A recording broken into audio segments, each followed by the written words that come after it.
मोहब्बत से पढ़ लीजिए अस्सलातु वस्सलाम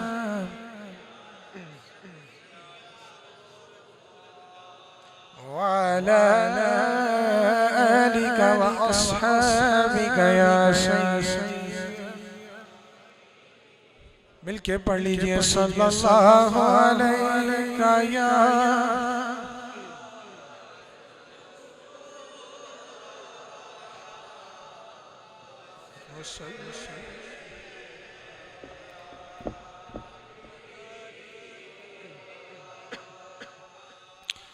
आज 11वीं शरीफ का मौका है, तो इस मुनासिबत से हुजूर वाली बुगदाद की बारगाह में हाज़िरी है।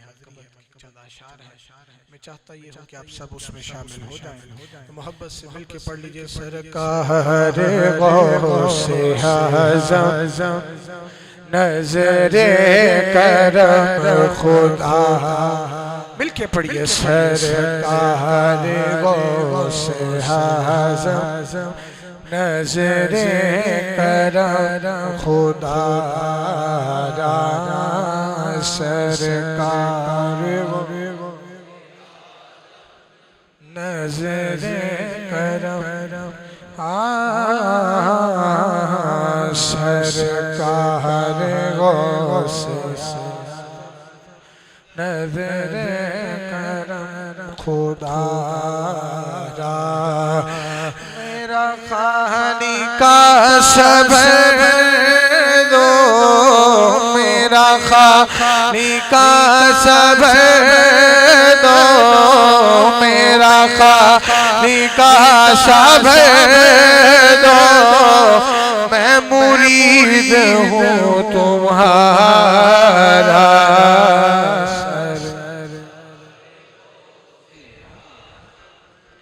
नज़र मौलानी का सदका, मौलानी का सदका, मौला हसन का सदका, मौला हुसैन का सदका, सैयदा ज़हरा का सदका, मौला अली का सदका, सैयदा ज़हरा का सदका, मेरी लाज रख लो या गौस, मेरी लाज रख लो या गौस, मैं मुरीद हूँ तुम्हारा सरकार।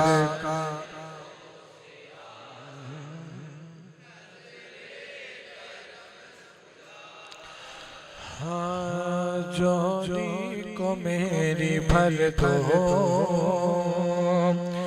झोली को मेरी भर दो, वरना कहेगी दुनिया झोली को मेरी भर दो, वरना कहेगी दुनिया ऐसे सखी का मंगता, सखी लाल हुसैन का मंगता, सखी चन्न पीर का मंगता, फिरता है मारा मारा सरकार वो, नज़रे करम खुदा सरकार।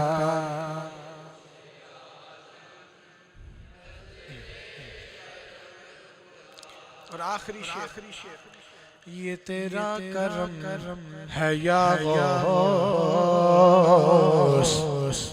ये तेरा करम है या गौस, ये तेरा करम है या गौस, के बुला लिया है दर पे, ये तेरा करम है या गौस, के बुला लिया है दर पे, कहाँ मुझसा ये नकम्मा, कहाँ मुझसा ये नकम्मा, कहाँ आस्था तुम्हारा सर,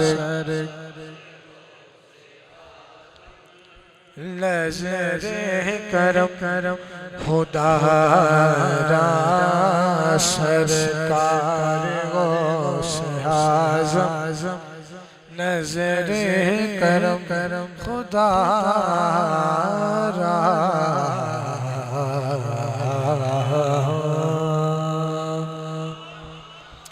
हिंदुस्तान के बाद करीम आका अलैहिमुस्सलातु वस्सलाम के दरबार अक़दस में हदिया दरूद और हुजूर शहनशाह बगदाद पीराने पीर दस्तगीर रज़ियल्लाहु ताला अन्हु की बारगाह गौसियत में चंद आशार मनक़बत के पेश करने के बाद मैं दोस्तों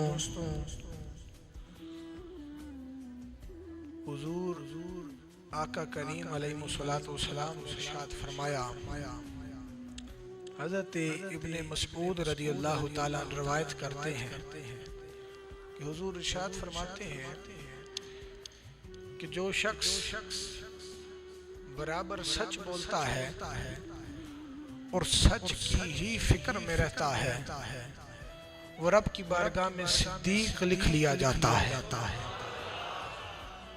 मैंने जो आयत पढ़ी वकूनु मअस-सादिकीन, सच्चों के साथ हो जाओ, ये सच्चे उस मुकाम पर पहुंचते कैसे हैं कि अल्लाह फरमाता है कि जब इनसे जुड़ जाओगे तो मैं भी तुम्हें मिल जाऊंगा। हुजूर ने फरमाया सच की बात कर रहा हूं, सादिक और सिद्दीक की बात कर रहा हूं।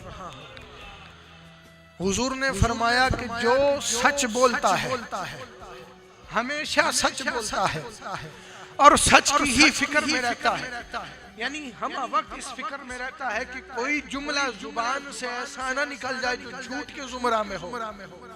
कोई जुमला ऐसा जुबान से ना निकल जाए जो हराम के जुमरा में हो, कोई जुमला जुबान से ऐसा ना निकल जाए जिससे अल्लाह नाराज हो जाए। हम वक्त वो सच की ही फिक्र में रहता है, तौल के सोच के बोलता है कि हमेशा जब भी जुबान से जो अल्फाज निकले सच बोले, सच ही निकले। अल्लाह की बारगाह में वो सिद्दीक लिखा जाता है।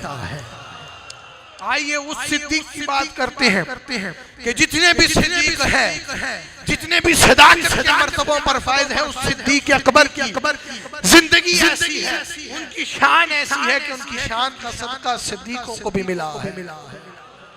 वो जो सिद्दीकीन के बादशाह है जनाब अबू बकर सिद्दीक, सैयदना अबू बकर सिद्दीक अकबर रज़ियल्लाहु ताला उनकी बात सुना। जब करीमा करीमुस्सलाम ने ऐलान नबूवत फरमाया, सफा की चोटी है, हुजूर फरमा रहे हैं कुल हुवल्लाहु अहद। अल्लाह ने फरमाया महबूब कह दीजिए कि रब एक है। रब की वहदानियत पर ईमान लाए, वही इलाह है, वही माबूद है। लोगों ने बुरा भला कहना शुरू कर दिया। जब बुरा भला कहना शुरू किया तो सिद्दीक अकबर की वो जात है कि उस वक्त तक जैसे कि आजकल की सुप्रीम कोर्ट होती है, हाई कोर्ट के जजेस जो होते हैं, उस वक्त तक कोई अहम फैसला पाए तकमील पर नहीं पहुंचता जब तक उनकी स्टैंप नहीं लगाई जाती, उनके सिग्नेचर नहीं किए जाते हैं, उस वक्त तक वो अहम फैसला नहीं किया जाता है। सिद्दीक अकबर की उस वक्त वो शान थी कि उस वक्त तक आम फैसला नहीं किया जाता था जब तक सिद्दीक अकबर से मुशावरत नहीं की जाती थी, जब तक सिद्दीक अकबर की कलम से वो मोहर नहीं लगाई जाती थी, आपके दस्तखत नहीं किए जाते थे, उस वक्त तक वो आम फैसला नहीं किया जाता था। वो शान थी। लेकिन वो तो एक जाहिरी मुकाम था। एक मुकाम वो है कि बचपन में भी साथ रहे, लड़कपन में भी साथ रहे, नौजवानी में भी साथ रहे, जवानी में भी साथ रहे। मेरे दोस्तों आज कब्र में भी हुजूर के साथ है, कल को हशर में भी हुजूर के साथ होंगे। वो सिद्दीक अकबर जब हुजूर ने फरमाया कुल हुवल्लाहु अहद, महबूब फरमा दीजिए कि अल्लाह है, वही है, वही महबूद है, वही एक है, वही इलाह है, सिवाय उसके कोई माबूदियत के लायक नहीं। जब लोगों ने बुरा भला कहना शुरू किया, सिद्दीक अकबर को खबर पहुंची, सिद्दीक अकबर को खबर पहुंची, दौड़े, जिस कुर्सी पर बैठे थे उस कुर्सी को लात मार दी। दौड़े कि मेरे यार को कौन बुरा भला कह रहा है। आए तो कहने लगे या रसूल अल्लाह सल्लल्लाहु अलैहि वसल्लम, क्या आपने ऐलान नबूवत फरमाया है? क्या आपने नबूवत का ऐलान कर दिया है? ना कोई मौजज़ा तलब किया, ना कोई रंग तलब किया, ना कोई ऐसी बात की डिमांड की कि हुजूर ये रंग दिखाएं तो मैं ईमान लाऊंगा। यारी तो पहले से है, यारी तो बचपन से है, यारी तो लड़कपन से है, सफरो हजर में साथ रहे, जिंदगी के हर कदम पे साथ रहे। आज जब ऐलान नबूवत फरमाया, कहा हुजूर आपने ऐलान नबूवत फरमाया है? कहा हाँ अबू बकर मैंने ऐलान नबूवत फरमाया है, और मेरी नबूवत की दलील वो ख्वाब है जो तूने मुल्क शाम में देखा था। वो ख्वाब है, मैं इस बात की गहराई में नहीं जाऊंगा, वक्त इजाजत नहीं दे रहा। वो ख्वाब है जो तूने मुल्क शाम में देखा था। मेरे सिद्दीक अकबर ने सुनते ही पेशानी मुस्तफा को बोसा दिया और पढ़ लिया अशहदु अल्ला इलाहा इल्लल्लाहु वहदहु ला शरीका लहु व अशहदु अन्ना मुहम्मदन अब्दुहु व रसूलुहु।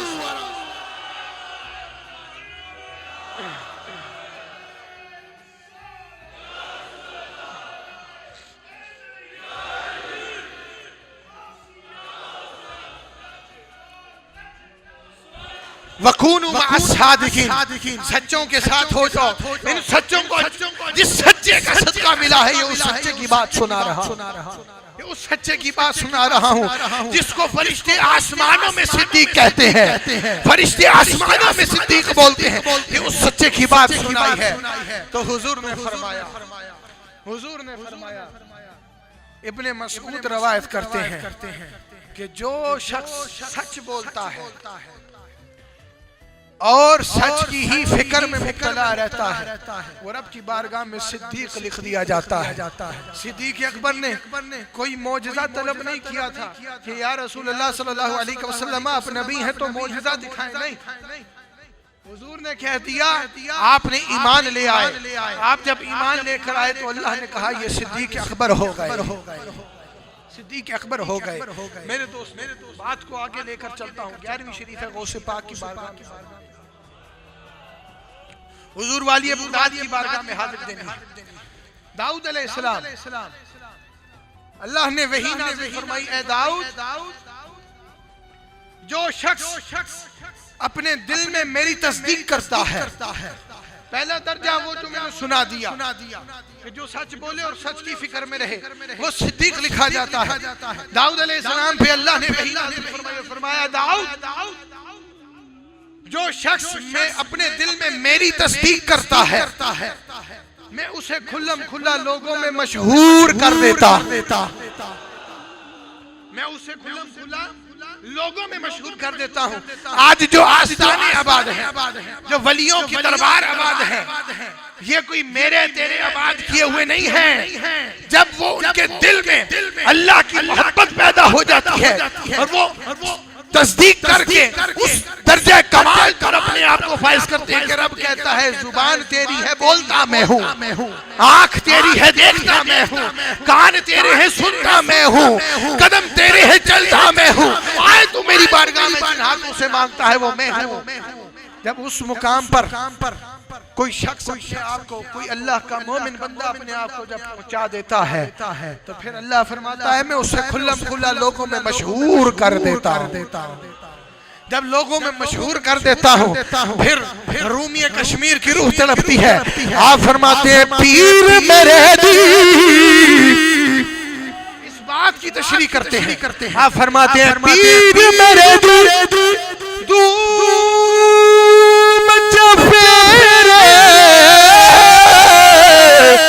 ते आमन वली सलामी। जब कोई अल्लाह का वली बन जाता है फिर मशरिक हो, मगरिब हो, जनूब हो, शुमाल हो, कोई भी सिमत हो, मखलूक खुदा के दिलों में अल्लाह उसके लिए मोहब्बत पैदा करता है तो तब वो उसकी बारगाह में चले आते हैं और फिर आंखें खड़ी फरमाते हैं पीर मेरे दी अदूम चफेरे ते आवन वली सलामी। चुम्मन खाकर करें दे खिदमत ते दावा रखे गुलामी।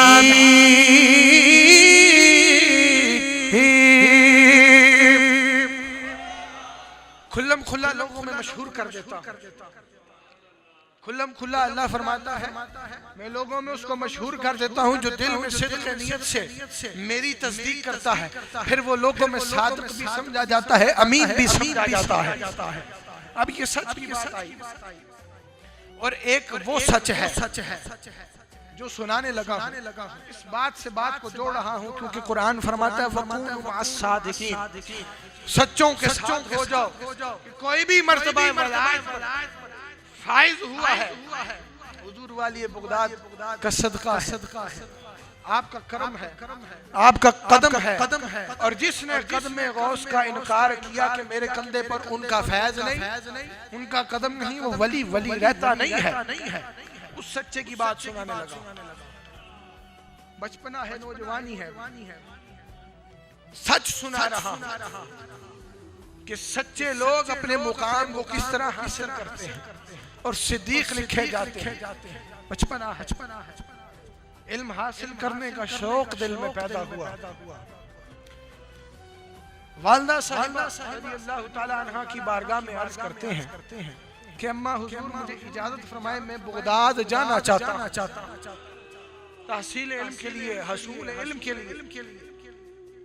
अम्मा जान ने कहा कि बेटा मुझसे आपकी जुदाई तो बर्दाश्त नहीं होगी, लेकिन आपकी इल्म से जुदाई ये भी मुझे बर्दाश्त नहीं हो, ये भी मुझे गवारा नहीं कि आपकी इल्म से जुदाई हो जाए।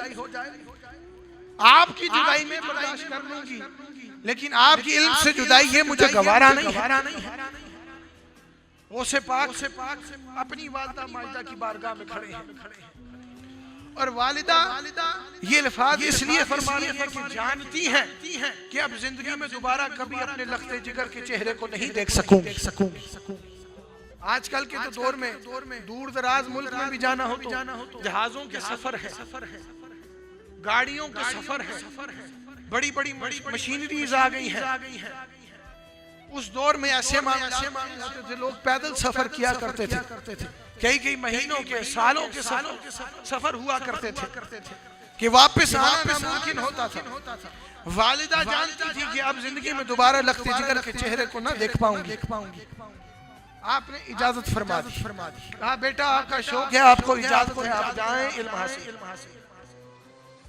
जब जाने का वक्त हुआ, काफिले की तैयारी हुई, तो आपने फरमाया कि बेटा ये वालिद गिरानी के तरीके में से आपके हिस्से में 40 दिनार आए हैं, 40 अशरफियां आई हैं जो कि मैं आपकी सदरी में सी रही हूँ। और एक नसीहत याद रखना कि जिंदगी में कभी झूठ मत बोलना। मैं सच्चे की बात सुना रहा हूँ, उस सच्चे की बात सुना रहा हूँ जिस सच्चे से हमारी निस्बत है, जिस सच्चे के हम मुरीद बैठे हैं, कादरी हैं, गौसे आजम के मुरीद बैठे हैं, उस सच्चे की बात सुना रहा हूँ। वालिदा ने फरमाया कि बेटा कभी झूठ मत बोलना, जिंदगी कभी मुश्किल आ जाए। बाज़ उलमा कहते हैं कि सिद्दीक वो होता है जो खतरात के मुकाम पर सच बोले। खतरात का मुकाम क्या होता है? हमारी हर किसी की जिंदगी में ऐसे मरहले आते हैं जब पता हो कि अब झूठ से ही निजात मिलेगी, कि झूठ के बगैर गुजारा नहीं। अगर झूठ ना बोला तो मार पड़ेगी, झूठ ना बोला तो पकड़े जाएंगे। फिर हम झूठ से काम लेते हैं, अपना आप का बचाव झूठ से करते हैं। लेकिन सिद्दीक वो है कि अगर मालूम भी हो कि झूठ से ही निजात मिलेगी, फिर भी सच बोल दे, वो सिद्दीक है। फिर भी सच बोले, ये अल्लाह की प्यारों की शान है। काफिला रवाना हुआ, हमदान से आगे बढ़ा। सैयद अली हमदानी अलैहि रहमा का मज़ार भी है, वहां से आगे बढ़ा। डाकुओं ने हमला कर दिया, यहाँ पे खतरे का मुकाम आ गया। कौन सा मुकाम? खतरे का मुकाम, कि जिसने जो माल ना दिया तो डाकू मार देंगे या नुकसान पहुंचाएंगे। काफिला लूटना शुरू किया। एक डाकू गौसे पाक की बारगाह में आया, कहने लगा बेटा आपके पास भी कुछ है? आपने कहा हाँ मेरे पास 40 अशरफियां हैं, 40 दिनार। उसने कहा शायद बच्चा छोटा है, झूठ बोल रहा है या हमारे साथ मजाक कर रहा है। उसने दरगुजर करके कोई तवज्जो न दी, आगे चला गया। दूसरा डाकू आया, उसने भी पूछा, आपने कहा हाँ मेरे पास भी रकम मौजूद है। उसने भी तवज्जो न दी, उसने कहा शायद छोटे बच्चे हैं, मजाक फरमा रहे हैं। तीसरा डाकू आया, ऐसे करते करते पूरे काफिले को वो लूटते गए। हर डाकू आपके पास आया, आपने कहा कि हाँ मेरे पास भी 40 अशरफियां हैं, 40 दिनार हैं। जब पूरा काफिला लूट चुके, सरदार की बारगाह में पहुंचे, जो डाकुओं का सरदार था, कहने लगे कि सरदार हमने सारा काफिला लूट लिया। एक बच्चा है जो कहता है कि 40 दिनार हैं, हमें बज़ाहिर तो नजर नहीं आए, हमने उसको छोड़ दिया है, हमें लगता है वो मजाक कर रहा है। डाकुओं के सरदार ने कहा कि जाओ उस बच्चे को बुला लाओ, मेरे पास ले आओ। जब सरदार की बारगाह में हुजूर वाली अबू दाऊद को लेके जाया गया, तो उस वक्त डाकुओं के सरदार ने पूछा कि बेटा आपके पास क्या? कहा 40 अशरफियां। पूछा कहाँ है? कहा माँ ने सदरी में सी दी थी। डाकुओं के सरदार ने कहा सदरी खोलो। सदरी जब सिलाई खोली गई तो वाकई उसमें से 40 अशरफियां निकली जो वालिद गिरामी के हिस्से में से आए। डाकुओं का सरदार हैरान हो, उसने कहा बेटा हम तो वैसे ही मजाक समझ रहे थे, ऊपर से हमें बज़ाहिर कोई आपके पास दौलत नजर नहीं आ रही, आप चाहते तो झूठ बोलकर अपना माल ये दौलत छुपा सकते थे, आपने क्यों नहीं झूठ बोला, आपने क्यों नहीं अपना माल हमसे छुपाया। हुजूर वाली बुगदाद फरमाने लगे डाकुओं के सरदार मैं चाहता तो छुपा सकता था, लेकिन जब घर से निकला था माँ ने नसीहत की थी बेटा जिंदगी में कभी भी झूठ मत बोलना। माँ की नसीहत पे अमल करते हुए आज खतरे का मुकाम था, गौसे आजम ने सच बोला है। ये दौलत इधर ही रह जानी है, अमल साथ जाना है, सब कुछ इधर ही रह जाना है, अमल साथ जाना है। मैंने इसलिए सच बोला है। डाकुओं का सरदार की दिल की दुनिया बदल गई, वो जो पूरे डाकुओं का काफिला था उनके दिल की दुनिया बदल गई, कदमों में गिर गए, कहने लगे या गौसे आजम आप माँ से किया हुआ वादा नहीं तोड़ते हैं और हम अल्लाह से किया हुआ वादा तोड़ते फिरते हैं, हमें भी अपने नाना पाक का कलमा पढ़ा कर हमारी भी तौबा उसकी बारगाह में मकबूल फरमा दी। ये गौसे आज़म की शान है कि सच बोला, डाकू ताइब मुरीद हो गए आपके। तो मेरे दोस्तों जो सच बोलता है सच की ही फिक्र में रहता है वो अल्लाह की बारगाह में सिद्दीक लिख लिया जाता है। अल्लाह ने फरमाया अनअमल्लाहु अलैहिम मिनन्नबिय्यीन वस्सिद्दीक़ीन वश्शुहदाए वस्सालिहीन, यहाँ पे फरमाया नबिय्यीन वस्सिद्दीक़ीन, नबियों के बाद सच्चों का जिक्र अल्लाह फरमा रहा है। मालूम हुआ कि नबियों के बाद दूसरा दर्जा सच्चे लोगों का है। नबिय्यीन वस्सिद्दीक़ीन, अब सादिक वो है जिस पर सच का गलबा हो, लेकिन सिद्दीक वो है जिसकी घुट्टी में सच मिला हो। सादिक और सिद्दीक में भी फर्क है। सादिक वो है जो बातों से सच्चा हो, लेकिन सिद्दीक वो है जिसकी घुट्टी में सच हो, जिसकी फितरत और अक़वाल अफ़ाल अमाल तमाम तर सदाकत से भरपूर हो, वो सिद्दीक है। सिर्फ जुबान से बोलना नहीं बल्कि कोई किसी जानिब चले तो सच्चाई की तरफ चले, कोई हरकत करे तो सच्चाई की तरफ हरकत करे, कहीं निगाह उठे तो सच्चाई की तरफ निगाह उठे, उसका हर अमल हर कौल उसका सच्चाई से भरपूर हो, वो सिद्दीक कहलाता है। और आखिरी बात, चूंकि वक्त खत्म हो चुका है, हज़रत हारिस हाशवी अलैहिर्रहमा फरमाते हैं सिद्दीक, किसी ने पूछा कि जो सिद्दीक होता है उसकी शान क्या है, कोई नुक्ता बयान फरमाएं, कोई बताएं हमें बात। आपने फरमाया सिद्दीक जो होता है उसकी शान ये है कि अगर लोगों के दिलों में उसकी कोई कदर व मंजिलत बनी हो, यानी उसकी शोहरत हो, लोग उसकी इज्जत करते हो, कदर करते हो, उससे प्यार करते हो, और किसी वजह से वो प्यार वो कदर व मंजिलत लोगों की नजरों में गिर जाए, यानी खत्म हो जाए, तो वो उस चीज का गम ना करे, उस चीज को बुरा ना माने, वो सिद्दीक कहलाता है। नेकी करे तो उस नेकी का जरा बराबर भी किसी को खबर ना होने दे, वो सिद्दीक कहलाता है। और अगर उसका कोई बुरा अमल लोगों के सामने राज फाश हो जाए तो बुरा ना माने, क्योंकि अगर कोई बुरे अमल किसी के सामने आ जाए और उसकी कराहत खाए तो ये सिद्दीकों की निशानी नहीं है। सिद्दीकों की निशानी ये है कि जिस हाल में अल्लाह रखता है वो उसी हाल में खुश रहते उसी हाल में। तो मेरे दोस्तों अल्लाह रब्बुल आलमीन से दुआ है कि आज की इस खूबसूरत गज़ल में हम सब हाजिर हुए। अल्लाह रब्बुल आलमीन इस गज़ल के सदक़े हमें भी सच बोलने की हमेशा तौफीक अता फरमाए, हमें भी उनके गुलामों में नाम लिख ले जो मेरे करीब के गुलाम हैं, और सच्चाई से भरपूर हमारे दिल को फरमा दे। आखिर में कि इंशाअल्लाहुल अज़ीज़ अगले महीने की 18 तारीख 18 मार्च बरोज़ जुमातुल मुबारक दरबार आली मुकाम में महाना 11वीं शरीफ का खत्म पाक होगा। जैसे आज 11वीं शरीफ है, वैसे अगले महीने की 18 तारीख को 11वीं शरीफ होगी। तो याद रखें, दोस्त अहबाब जितने भी हैं जो नहीं आ सके, जिनसे आपके ताल्लुक़ है, उनको ज़रूर इतला पहुँचा दें कि अगले महीने की जो 11वीं शरीफ होगी वो 18 मार्च बरोज़ जुमातुल मुबारक होगी। सुन्नतें पढ़ लीजिए।